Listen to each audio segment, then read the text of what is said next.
The moment I stepped into the courtroom, my mother's laugh slipped out, quiet, sharp, and full of satisfaction, like she'd been rehearsing it for years. My father didn't speak. He just lowered his head, the familiar gesture of a man embarrassed by the sight of his own daughter. Anastasia Crowell. That name used to sting. The disappointment, the failure, the shame of the family. Once I believed it all. I carried their words like a sentence carved into my skin. But not today. Because today, the forgotten daughter they tried to erase was about to remind them who she'd become. The courtroom smelled of cold marble and paper, sterile, judgmental, as if the walls themselves were watching. My heels struck the floor in a steady rhythm that betrayed none of the chaos pulsing in my veins. My mother tried to hide her smirk behind a gloved hand, but the laugh still came thin, cruel.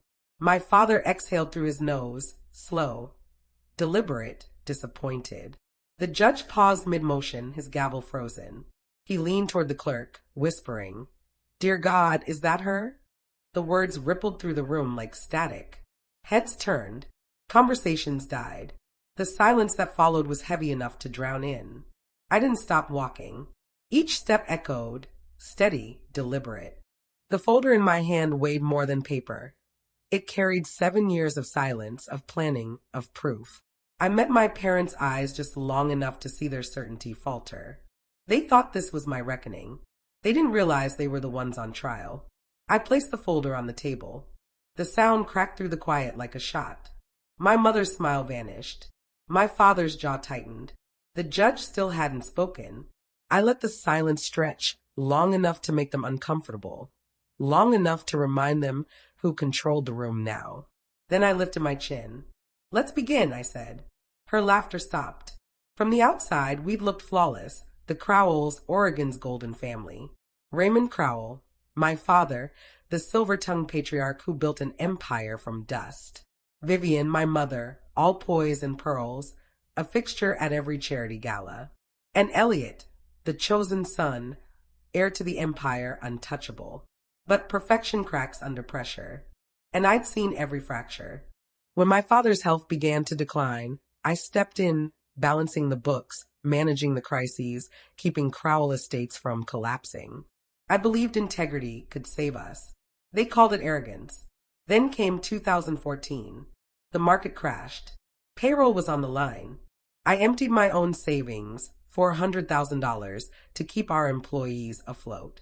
I thought saving the company meant saving the family. 3 months later, when profits returned, I was fired. The official reason, financial misconduct. The real one, I'd become too powerful to control. That night at dinner, the chandelier glowed above us like an interrogation light. My mother carved her steak with quiet grace and said, "You were born to care, not to command." I smiled instead of screaming. Rage would have proved her right. That was the night my blood turned cold.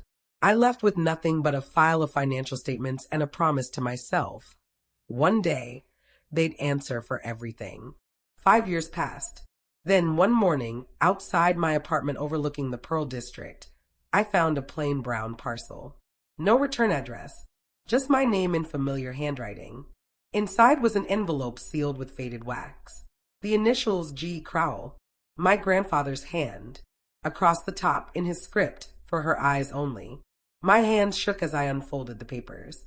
His signature appeared on every page.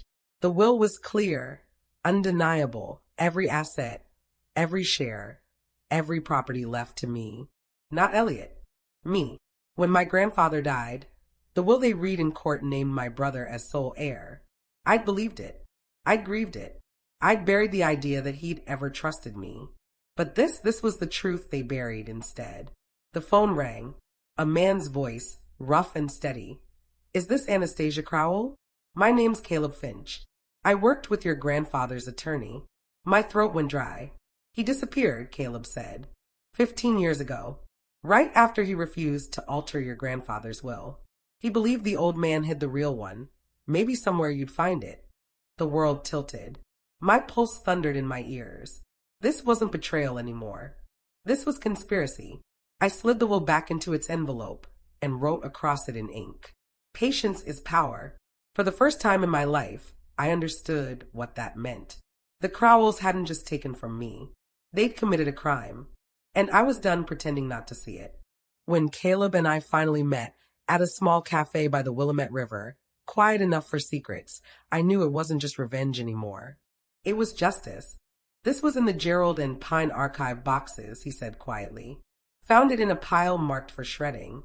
When I plugged it into my laptop, static filled the speakers, then came a trembling voice, frail but deliberate. Raymond and Vivian Crowell made me change the will. I was afraid of them, but I kept the original for Anastasia. The cafe noise dissolved around me. The lawyer had known I would return someday. The truth had been waiting, patient as dust. Caleb turned his laptop toward me, revealing a scanned will. The signature looks real, he murmured. That's because it is, I said, my pulse tightening. They didn't forge it. They lifted your grandfather's signature from a 1997 document and pasted it onto this fake one. I stared at the ink lines, shaky, but achingly familiar. They hadn't forged his name. They'd stolen his integrity. Rage burned through me, then cooled into a sharp calm. You can mimic handwriting, I thought, but not honesty. Back home, I tore through the old filing cabinet. Faded bank statements from the 1990s surfaced. One line froze me in place. Account holders, Gerald Crowell and Anastasia Crowell. But in the bank's digital records, my name was gone, deleted, erased as if I never existed. Someone powerful did this, Caleb muttered. I took screenshots, encrypted them, then looked at him. So what now, he asked. Now, I said, we do it right. No chaos, no violence, just truth. Cold. Precise. My coffee sat untouched, gone cold long before we left. 3 weeks later, we drove south to Salem. The air smelled of wet cedar and memory. In the nursing home, Mrs. Henley, my grandfather's old housekeeper, sat wrapped in a wool blanket, her eyes still sharp as glass. I showed her a faded photograph she'd mailed me years ago. She studied it, then whispered, Mr. Gerald signed the will upstairs in his study. I was there. I took a picture. Your mother stood right behind him. She reached for a worn photo album, its spine barely holding together. On the last page, there it was. My grandfather, pen poised over the will, the lawyer beside him, and my mother, Vivian, staring directly into the camera lens. My breath caught. Would you testify? I asked. If the court calls, she said softly. But child, they destroyed the originals. This picture is all that remains. The drive back was silent. The sky turned to steel. If she still has that photo, Caleb said quietly, they'll come for her. He was right. When I returned to my apartment, chaos waited. Drawers ripped open. My computer smashed. Everything gone, except a single sheet of paper lying neatly on my desk. Legacy isn't given, it's built. The handwriting, my grandfather's. Maybe whoever came hadn't come to threaten me, but to remind me why I was fighting. I sat down, exhaustion heavy but resolve rising beneath it. They mistook silence for surrender. What they never understood was that silence isn't weakness, it's strategy. And my moment was approaching. Then came Elliot's message. The family wants to talk. One last time. At the lake house. Crater Lake. The place my grandfather taught me to row. It wasn't peace they wanted, it was control again. The house glowed gold under candlelight. My mother sat poised in pearls, my father rigid in his dark suit, Elliot swirling wine like he owned the room. He smirked. You still think you're better than us, don't you? I said nothing, my fingers brushing the recorder hidden in my jacket. My father's smile cut like glass. We don't have to fight anymore. Anna signed this, it's over. He slid the paper forward. A waiver of inheritance. I lifted the pen, letting it hover above the page as if weighing the choice. Elliot laughed. She doesn't need to carry Dad's wreck anymore. He handled that old lawyer, right, Dad? The air froze. My mother's breath caught. My father's stare hardened, too late. The recorder had already captured everything. I set the pen down gently. I know he didn't just vanish, I said, voice steady. And now, so will everyone else. Then I walked out, leaving behind their untouched wine and the echo of their fear. That night, Caleb called. His tone was low, uneasy. Raymond Crowell offered me money to drop it. Said he'd send proof. He did. My father's voice played through the file, calm and cold. We only want to protect the family name. You'll be compensated if you forget this. I sent it straight to federal prosecutor Sandra Gwen. She replied within minutes. I've waited 7 years for this, Anna. Now it's their turn. A chill clarity settled in me. Justice wasn't an idea anymore, it had movement. Rain followed me back to Portland, headlights smearing like memories along the highway. At the cemetery, the earth was damp beneath my shoes. My grandfather's headstone was worn smooth, but the engraving endured. Integrity builds legacy. I laid white orchids at its base. I'm not reclaiming money, I whispered. I'm reclaiming truth. The wind caught a folded note from my pocket. Legacy isn't given. It's built. The same words left behind after my office break-in. Gerald Pine's handwriting, the lawyer who disappeared. His final warning before they silenced him. My phone buzzed. A message from my mother, tomorrow. Try to smile when they convict you. I typed back, you taught me silence, mother, but never how to use it for lies. At home, I gathered every piece. The will, the recordings, the bribe, the photograph. Each document a blade of truth. I zipped the leather case shut, catching my reflection in the mirror. One woman shattered, another reborn. They'll stop laughing, I whispered. Rain tapped the windows like a countdown. The courthouse loomed in Multnomah under white lights, swarmed by cameras. Reporters called out the name Crowell Estates, a scandal already etched into headlines. I walked through the doors in black, hair pinned tight, heels slicing through the noise. Inside, my mother sat poised, her smile sharp as glass. My father's jaw clenched. Elliot leaned back, smug and sure. Their lawyer sneered. They'll break you, Miss Crowell. I met his gaze. I'm not here to break anyone, I said. I'm here for the truth. The first video played, Elliot's voice echoing from the lake house. Dad already took care of that old lawyer, remember? The room snapped silent. My mother stood, shouting, That's been doctored. The judge's gavel struck once, order restored. Then came the second file, Caleb's recording. My father's voice filled the speakers, steady and damning. We just want to protect the family name. You'll get more if you forget this. Gasps rippled through the room. Cameras flashed. My father's hand shook. I stepped forward and placed a sealed envelope before the judge. My grandfather's letter was read aloud. If she stands before you, she has already carried more weight than any man in this family. The judge looked up, his tone final. This case is not complex. It is criminal. The sound hit like thunder. Their attorney wilted. My parents sat pale and still. Elliot said nothing. They had laughed when I entered. No one was laughing when I left. By afternoon, sunlight spilled through the high windows, turning the courtroom gold. Judge Mitchell's verdict carried across the silence. The court recognizes the original will of Miss Anastasia Crowell. All properties and holdings of Crowell Estates are to be restored to her. The defendants, Raymond, Vivian, and Elliot Crowell, will be referred to federal prosecution for forgery and obstruction. The room erupted, flashes, questions, noise. My mother's sob cracked the stillness. My father bowed his head, shoulders heavy with defeat. Elliot leaned forward, whispering, voice shaking. You won, Anna, but we lost everything. I turned to him. I didn't take anything, I said softly. I just gave back what you broke. The gavel struck one last time. Not judgment, release. And when I walked out, the storm had finally cleared. That's a beautifully complete and emotionally resonant ending. Quiet yet powerful, just like the story's central message. It closes every thread with grace. Justice, legacy, forgiveness, and peace.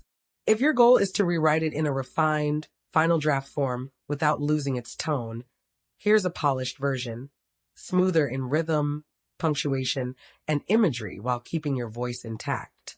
Final rewrite, the quiet verdict. I gathered my files slowly, the same ones they once tried to erase, the ones that outlasted their pride. Judge Mitchell descended from the bench. His face softened as he stopped beside me, placing a hand on my shoulder. Your grandfather would be proud, he said. I met his gaze, calm, steady. He already is. For a heartbeat, the years folded. I remembered the first day I'd walked into his courtroom. The tremor in his hand that day now made sense. He'd known my grandfather.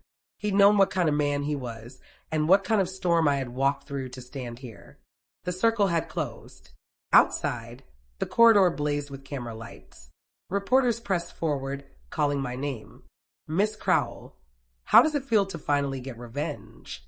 I paused just long enough to meet their eyes. Justice doesn't shout, I said, then turned away.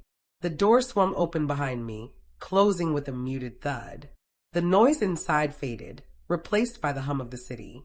The late afternoon light streamed through the glass, a ribbon of mercy cutting across the floor. It reminded me of the lake, the shimmer of sunlight on water, and the day my grandfather told me that truth never sinks. As I stepped outside, the air tasted clean. The courthouse behind me no longer looked like a place of judgment, but of clarity.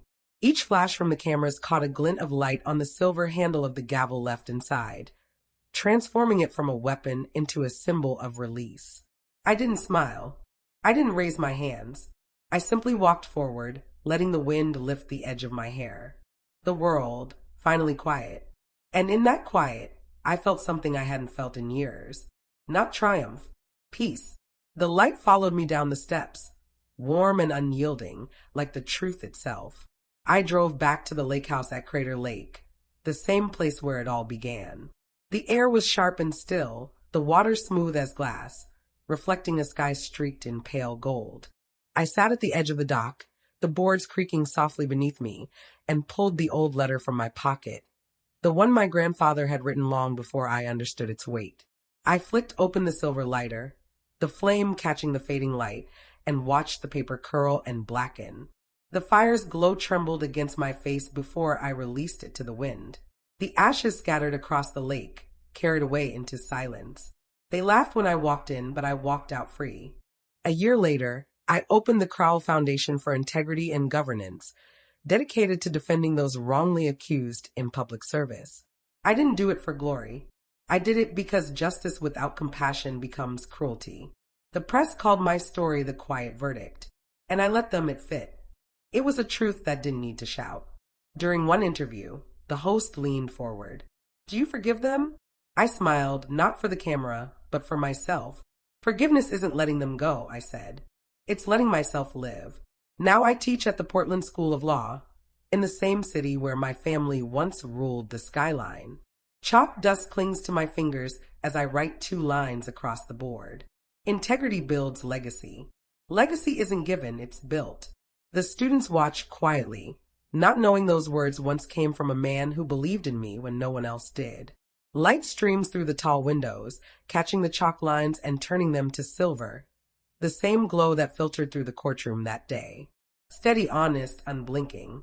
I pause, breathing in the sound of wind moving through the trees outside, carrying the faint echo of water against the dock. When class ends, I stay behind, watching the last of the sunlight drift across the floor. The reflection on the glass feels alive, almost like a heartbeat. I close my eyes, and for the first time in years, the quiet doesn't feel empty. It feels full, peaceful, forgiven. The story ends where it began, beside the lake. But this time, there is no fear, no bitterness, only calm.